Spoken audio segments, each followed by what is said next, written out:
สบายดีทุกคนมื้อนี้เฮาก็สิมาเฮ็ดกับข้าวอีกตามเคยเด้อให้ทุกคนทักทายแล้วทุกคนให้ทุกคนทักทายเข้ามาว่านี่มันคืออาหารอิหยัง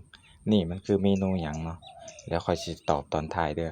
ให้ทุกคนเบิ่งว่านี่มันคือเมนูหยังเฮาต้องหลังจากที่เฮาหั่นไก่เป็นที่เรียบร้อยหรือว่าสีกไก่เป็นที่เรียบร้อยเฮาก็มาหั่นผักแพรวนะทุกคนหั่นผักแพรวให้บ่ต้องให้ละเอียดมากหรอกเอาส่ำที่เฮาว่ากะว่าพอดีเนาะหลังจากหั่นผักแพรวเสร็จแล้วเฮาก็มาปรุงน้ำจิ้มเด้อน้ำจิ้มหรือว่าน้ำซุปเนาะ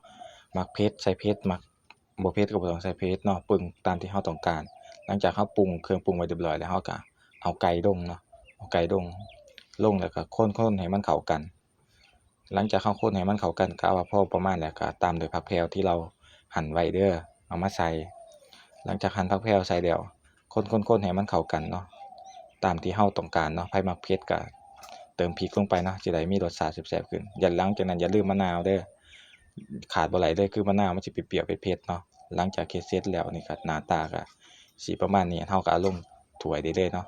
เป็นจั่งใดล่ะหน้าตาเป็นตาแซ่บบ่นี่คือเมนูสั่วไก่เด้อครับ